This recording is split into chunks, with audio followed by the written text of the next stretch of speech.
Imagine you hold an asset that has all the bad news already priced in, where all the shaky hands have already sold and only potentially positive news is upcoming. That's pretty much how it felt to hold Bitcoin up to this week. Terra Luna collapsed, 3AC went under, FTX imploded, and now there's only the upcoming ETF approval and the Bitcoin halving. Everything looks green until this one single day. The day of the Bitcoin flash crash this week, which saw Bitcoin dropping by 8.3%. A drop we haven't seen in that magnitude since the beginning of the entire year. A drop that put us again below the 200-week moving average. Right? That's an average that historically had been a pretty good support. Now we fell below it again. And so when we look at various regression models, for example the Bitcoin logarithmic regression, the lower floor here is at roughly 18K.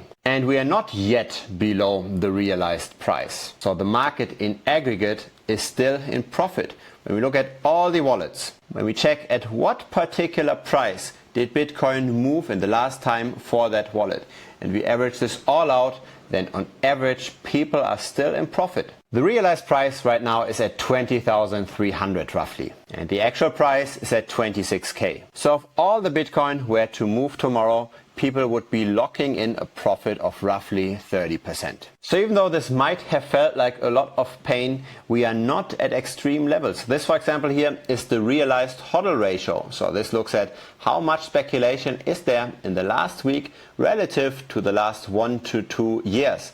And we are not very heated and we are not very depressed. We are pretty much in no man's land. And we had been depressed after the FTX and the Luna collapse. We might be recovering. We also don't see any extreme levels in the value days destroyed. When you currently hold one Bitcoin and you hold it for say 100 days, and after 100 days you move it, then you're destroying 100 coin days. So when you've got a spike in coin value days destroyed, that means a lot of long-term holders are currently moving their Bitcoin. That's potentially when you want to take profit as well. When we are very low on the coin days destroyed, then there's not a lot of eyes on Bitcoin and then we might potentially accumulate more. And currently, the current level is not necessarily extremely depressed nor heated. There is room to fall further from here, but there's also upside potential. And as always in investing, it's about the time horizon. Short term, I do believe we might have flipped. It looks like we are in bearish territory. It doesn't look like there's lots and lots of people that want to take advantage of these comparatively lower prices. Instead, we simply see the long-term trends continue. The number of addresses that hold at least one Bitcoin are again at an all-time high. 1,014,000 wallets now have at least one Bitcoin. And the percent of Bitcoin that haven't moved for the last 10 years is at an all-time high as well, 15% right now. The same growth can be seen for the Bitcoin that haven't moved for the last 5 years. That's now at almost 30%. And the Bitcoin that hasn't moved for the last 1 year is very close to all-time highs as well. Almost 70%. This crash in the last week has been triggered by derivatives, by futures trading, by leverage. And whenever there's too much leverage in a system, when volatility is comparatively low, we usually see a breakout either to the upside or to the downside. And that's because there are whales that profit from people getting liquidated, from people speculating on Bitcoin and then having the position run against them. So there's market manipulation happening. My crypto portfolio is split into two parts.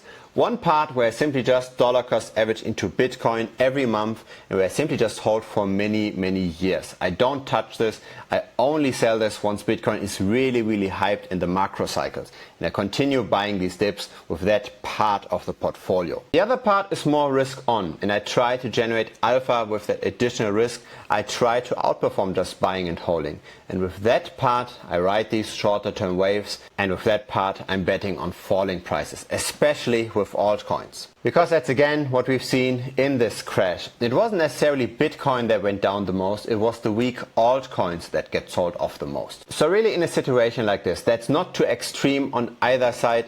It very much depends on the time horizon. If your time horizon is many years, buy the dip and continue buying more dips as we fall further.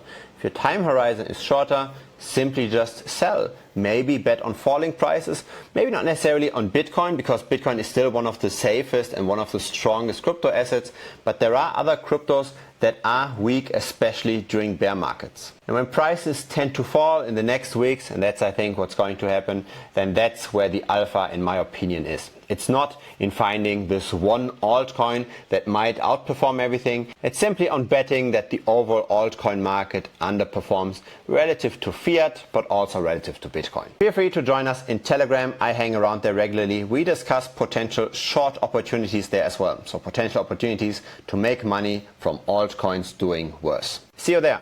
Bye bye.